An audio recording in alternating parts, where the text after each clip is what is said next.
꽃은 너무 아름답죠? 예.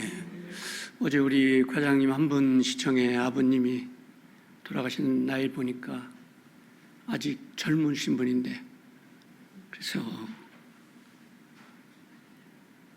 꽃을 장로님 통해서 보냈는데, 슬픈 장소이긴 하지만 꽃은 언제나 아름다워요. 그런데 꽃은 왜 아름다냐면 꽃은 자신이 자기가 아름답다고 자랑하지 않는다는 것입니다.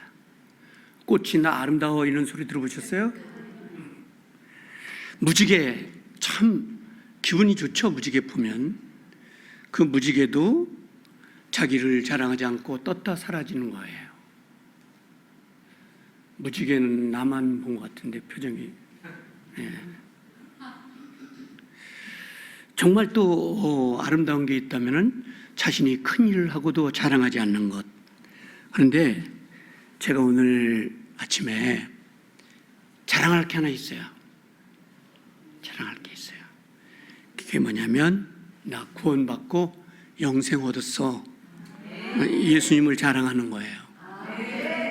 제가 어제도 우리 칠동에 큰 행사를 했는데 정치인들도 다 오시고 거기서 그냥 안면 있는 사람들 웃고 인사하면은 뭐 했겠어요?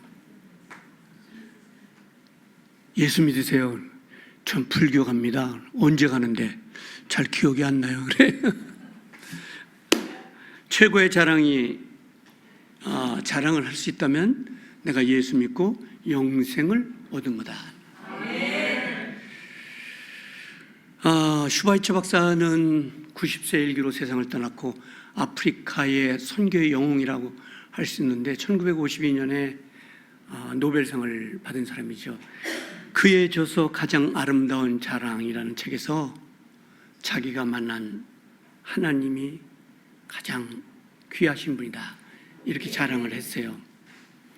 내게 독일의 의학 박사면서 박사학위를 5개나 가지고 있는 목사가 이제 90세에 세상을 떠나면서 그런 얘기를 하고 세상을 떠났습니다. 광산교회 성도 여러분 앞으로 자랑은 누구를 해야 될까요? 왜냐하면 하나님이 다 보고 계시고 그거를 가장 좋아하시니까요. 여러분도 보셨겠지만 소설 노스트람의 곱추라는 소설에서 이런 얘기가 나와요. 이건 전 세계에 유명한 소설이죠. 여기에 나오는 이야기를 조금 소개하면은 그 조각가가 성전을 지어요. 땀을 흘리는데 그 돌을 깎고 막 최선을 다해서 성전을 짓는데 지나간 사람이 보니까 막 땀을 비오듯이 하면서 돌을 깎는데 조각가님 그 돌은 어디다 쓸 겁니까? 예, 이거는 최선을 다해서 성전 맨 꼭대기에다가 올릴 겁니다. 그러면 그럴 필요가 없잖아요. 사람들도 안 보던데 그냥 대충 해서 올리지 거기 누가 보겠어요? 그랬더니 이 조각가가 저 위에는 하나님이 계시고 늘 그분이 보시기 때문에 제가 최선을 다할 수밖에 없습니다. 여러분 오늘 예배에 스마트폰 보지 마시고 땅 보지 마시고 왜 하나님이 여러분을 보고 계시니까 최선을 다해서 말씀을 듣고 아멘으로 화답하고 그 말씀 살아있는 히브리서 4장 12절에 말씀이 살아계시잖아요. 치료도 있고 미래에 대한 확신도 있고 절망을 이기게 하는 힘도 오늘 있을 거라고 확신합니다. 오늘의 제목이 믿음인데요. 히브리서 11장 6절을 보니까 우리 하나님이 가장 이뻐하는 사람들 어떤 사람들이냐면 믿음이 있는 사람들이에요. 그래서 오늘 아침에는 여기 5절에 믿음에 대해서 덕에 대해서 나왔지만 오늘 아침에 특별히 믿음에 대해서 말씀을 들을 때 하나님이 정말 큰 믿음을 주시는 아침이 되기를 소원합니다. 연간 수백만 명이 찾아드는 이 미국과 카나다의 국경선이 있어요. 거기 있는 폭포가 혹시 잘 아시죠? 나야가라인데 나이아가라 이렇게 말하면 더 좋을 것 같아요. 예. 여기에 분당 16,800톤이 쏟아진다니까 상상을 초월하는 거예요. 예. 길이는 270m 정도 되는 이 16,800이라는 건 어마어마한 물이 쏟아지는 곳인데 거기서 기네스북에 오른 로린 웰이라는 사람이 그 외주를 타고 그 나야가라 폭포를 건너다니는 묘기를 보이는 건데 전 세계에서 그 타임을 보려고 그 시간을 보려고 어마어마한 사람들이 모여듭니다. 거기서 자전거 외주를 타 거기 거꾸로 지면 가는 거예요. 그러면 박수를 보내고 막 왕복을 하는데 막 사람들이 환호하는 거예요. 저는 뭐 나야가라 갔다 왔지만은 그 장면을 못 봤어요. 환호를 치고 막 대단합니다, 당신 대단합니다. 그 묘술사가 왕복을 하고 난 다음에 여러분 중에서 제 등에 타고 한번 건너가실 분 있어요? 나왔을까 안 나왔을까요? 여기 한 사람도 안 나올 것 같아. 그런데 한 6살쯤 먹은 소녀가 제가 타겠습니다. 왜냐하면 자기 아버지니까. 타고 그걸 건너는 순간 사람들이 막 감동 아닌 눈물을 흘리는 거죠. 믿음이 이런 거예요. 누가 나를 믿을래? 누가 내 등 뒤에 타볼래? 현대인들은 안 탑니다. 아니 예수가 어디 있어? 아니 예수가 무슨 힘이 있다고 그 등에 타는 거야? 현대인들이 그런 거예요. 제가 하겠습니다. 제가 한번 타겠습니다. 왜? 저는 아버지를 믿으니까. 이 오늘의 베드로 후서의 믿음이 뭐냐면 전체 테마가 그거예요. 모든 거를 맡길 수 있는 것. 하나님이 크시기 때문에 모든 걸 맡길 수 있는 거예요. 혹시 병원에서 더 이상 할 수 없습니다. You have nothing, you're sick. 그렇게 의사가 당신 아픈 거 이제 끝났어. 그렇게 말할수라도 인간의 끝이 하나님의 시작이에요. The human finish in the beginning God. 하나님이 시작하는 거예요. 누가 등에 탈래? 저는 주님 의지하고 타겠습니다. 이걸 보고 성경은 어떤 믿음이냐고 하냐면은 보배로운 믿음이라는 거예요. 무슨 믿음이요? 그 다음에 이런 거를 그냥 전능하신 하나님을 의지하고 믿는 두 번째 믿음이 정직한 믿음이라는 건데 이거를 원어에 보면은 거짓 없는 믿음이에요. 이게 어디 나오냐면 디모데전서 1장 5절에 나와요. 이 양심 속까지 숨기지 않고 나는 정말 하나님을 의지하는. 로마서 4장 20절에 보면 이 믿음을 흔들림이 없어.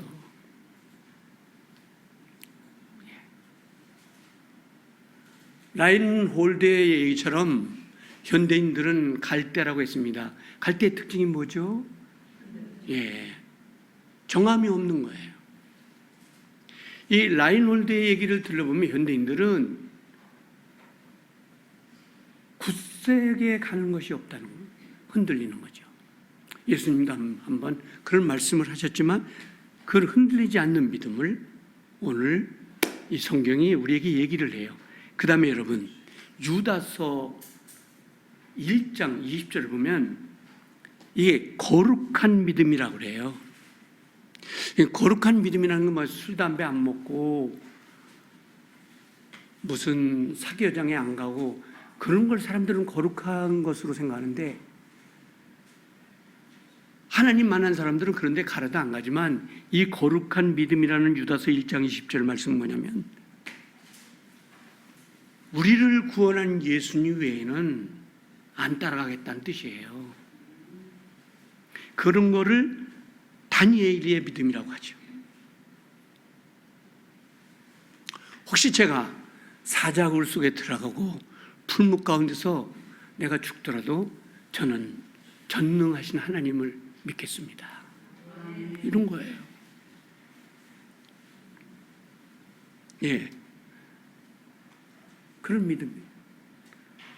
오늘 그런 믿음이 여러분과 저에게 있게 되기를 소원합니다. 근데 오늘 이 베드로후서는 66년 AD 썼으니까 순교하기 1년 전에 아마 하나님께서 땅에 내려주신 말씀인 것 같아요. 그런데 이 내용을 자세히 보면은 굉장히 두려운 거예요. 어떤 것이냐면 이 두 가지를 하나님이 내려주시는데, 그 하나가 뭐냐면은 쭉정이 믿음이 있을 거다. 그 다음에 알곡 믿음이 있을 거다. 이게 굉장히 무서운 말이에요. 여기 다 천국 가면 얼마나 좋겠어요. 조심해야 되는 건 여기 쭉정이 나와요. 여기 가룟 유다가 있으면 절대 안 되지만 악한 사단이는 가룟 유다를 만들려고 오늘도 혈안이 됐어요. 그래서 우는 사자와 같이. 그래서 여기 말씀을 듣는 사람 중에 쭉정이가 나올 거고, 그리고 죄송한 얘기지만 가룟 유다가 나올 거라는 걸 예고한 거예요. 아니, 여기뿐이 아니고 지구에 25억만 명이 크리스찬이에요. 여러분, 누가 쭉정이라는 건 지옥 간다는 뜻인데 누가 쭉정이 되고 싶어요? 알곡이라는 건 천국에 간다는 뜻인데, 이 말씀을 잘 듣고 누가 내 등 뒤에 탈래? 사람들은 고개를 숙입니다. 그거 하면 나에게 엄청난 손해가 올 텐데,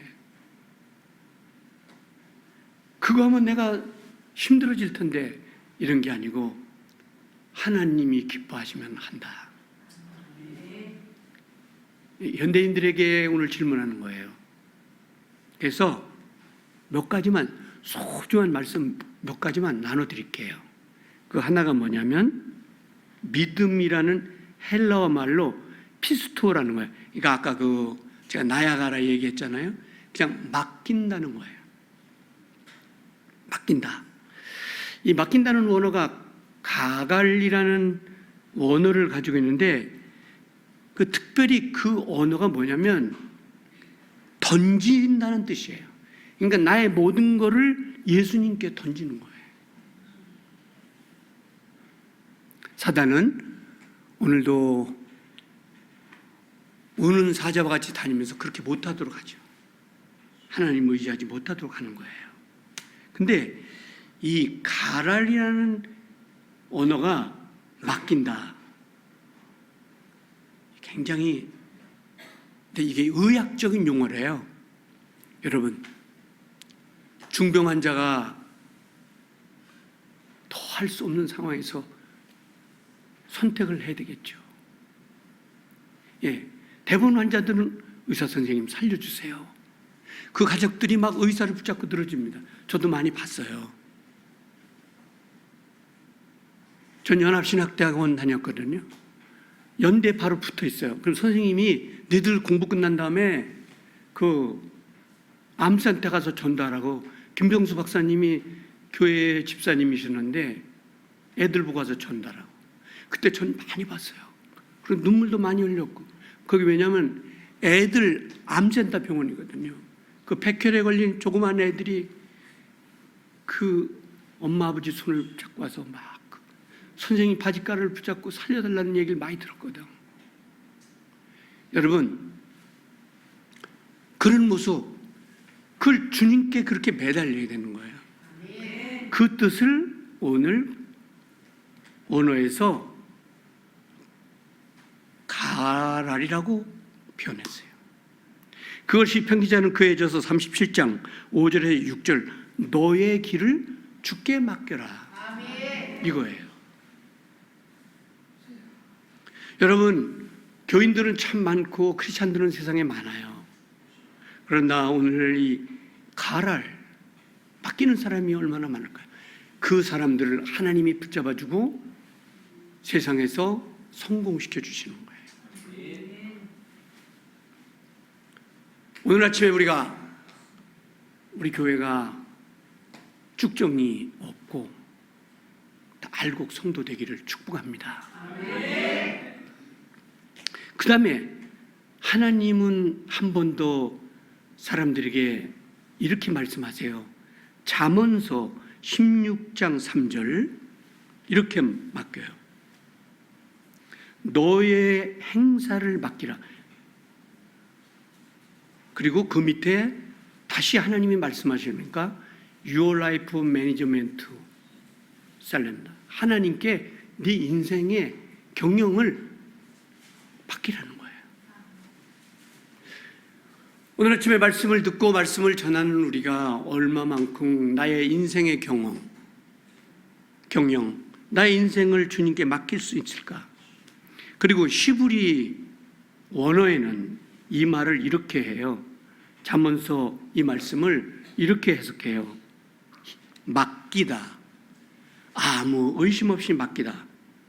그리고 요 원어를 헬라이어로 사라크라고 표현하는데 이 말씀 뭐냐면 던져버리라 하는 뜻이에요. 누구에게? 그런 사람 여기 얼마나 있습니까? 현대인들은 머리가 발달됐습니다. 이걸 하면 손해가 나, 이걸 하면 피곤해, 이런 걸 하면은 나에게 많은 부담이 가, 이렇게 계산하는 거예요. 그게 오늘 이 교회 다니는 사람들의 생각이에요. 내가 그 기도회에 가면 또 로스트 타임, 많은 시간이 날아가는데 여러분 그렇지 않아요. 예수 그리스도를 믿고 나오는 타임은 더 로스트 타임이 아니라 더 세이빙 타임이 되는 거예요. 현대는 이렇게 사는 거예요. 근데 오늘 아침에 우리 가족에는 여기 나오신 분들이 많은 문제가 있어요. 고통도 있고 질병도 있고 여러 가지 있어요. 근데 오늘 아침에 주님이 말씀하시기를 네가 나에게 샤라크 던져보라는 거예요. 우리 가정의 문제가 큽니다. 샤라크 할 수가 없어요. 그러나 하나님이 말씀하시기를 그냥 던져봐라. 그러면 하나님이 어떻게 말씀하시냐면 Your life responsibility. 하나님이 또 책임진다.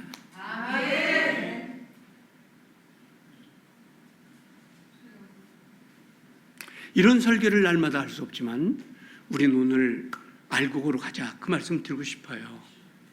알곡으로 가는 사람은 어떤 사람이냐? 아버지 등에 제가 타겠습니다. 그거 타면은 험난합니다. 예, 인생 짧지만은 굉장히 험난해요. 그러나 하나님이 잘 데려가실 거예요. 오늘 제가 가룟 유다 쭉정이 얘기를 했는데 결국 그렇게 갈라지죠. 그러나 오늘 아침에 이 말씀을 자기 말씀으로 받는 사람들은 다 알곡 성도가 돼서 휴거날에 그분을 만날 수 있게 되기를 축복합니다. 굉장히 중요한 말씀 뭐냐면 하나님은 여러 번 얘기를 하시면서 오늘 아침에도 시편 55편 22절에 너의 짐이라는 게 한두 가지가 아니에요. 그리고 우리는 굉장히 어리석은 사람들이라 내일 일을 몰라요. 좀 그거 아무것도 아니죠. 제 친구 목사가 메시지를 보냈어요. 내가 내일 수박 삭해. 그리고 수박도 사고 맛있는 거 사가지고 올게. 안 나타났어요.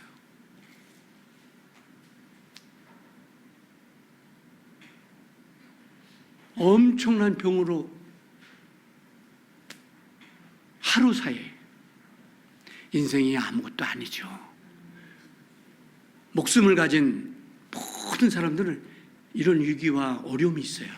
그럼 우리 어떻게 할까요? 주님께 맡겠습니다.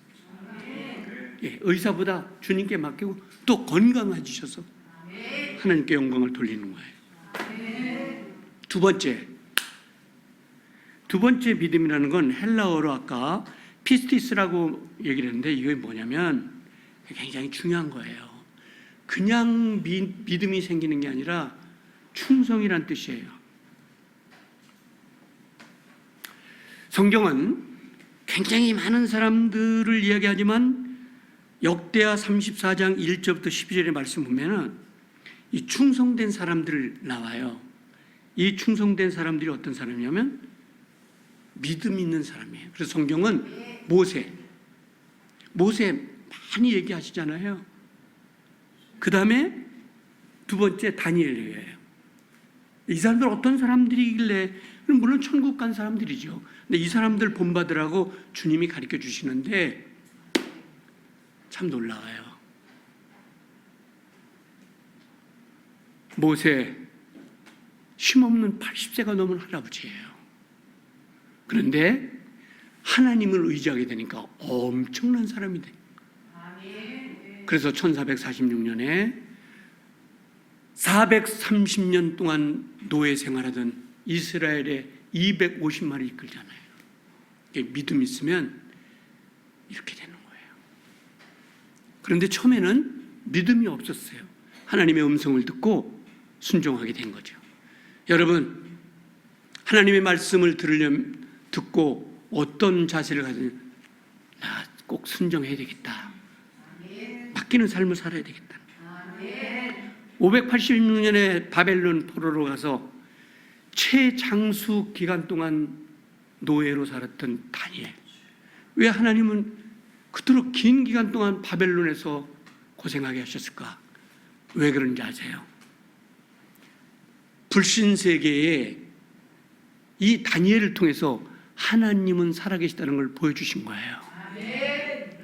믿음 있는 사람들 모세와 다니엘을 보면서 알곡 성도가 됐다는 얘기죠. 아름다운 믿음의 사람들이 됐다는 거예요. 끝으로 믿음이란 고린도후서 3장 4절에 하나님이 바울에게 가르쳐 주신 건데 이게 헬라어로 페포프야 테스라는 말이에요. 이게 무슨 얘기냐면은 확신과 신뢰예요. 나는 확실해. 우리 아버지 등에 타도 저걸 잘 건너갈 수 있어. 확신이에요. 그리고 더 트러스트, 신뢰. 미국이 왜 저렇게 오랜 세월 동안 세계를 지배하고 경찰 국가로 존재하고 있는지 아세요? 미국 돈에는 뭐라고 써 있어요, 성기사님? 나는 하나님을 신뢰합니다. 미국 돈에 그렇게 써 있어요. I trust in the God. 여러분 어떻습니까? 오늘 우리 같이 주님을 신뢰하고 그분을 의지해야 돼요. 오늘 그래서 아름다운 믿음의 열매를 갖는 성도가 되어야 된다는 얘기. 68년, 7년 로마에서 예수님을 위하여 순교한 사도 바울이 고린도후서 1장 15절에 나는 난 천국 갈 거 확신한다. 그래서 주님을 위해서 순교한 것이죠. 오늘 이런 말씀을 들으면서 어떤 사람이 되어야 될까요? 믿음 있는 사람이 되어야 되겠습니다. 오늘의 말씀을 보면서 하나님이 광산교회에 믿음 없는 사람 한 사람 없고 쭉정이 없고 다 알곡 열매를 갖고 천당에 갈 수 있는 예수의 사람들이 되시기를 축복합니다. 여러분 정말 우리 매달려야 돼. 저 믿음 없는 걸 용서해 주십시오. 가슴에 손을 얹고 우리 몇 분 동안 같이 통성으로 기도할 때 하나님이 확신 주시고 은혜 주실 줄 믿습니다. 기도하겠습니다.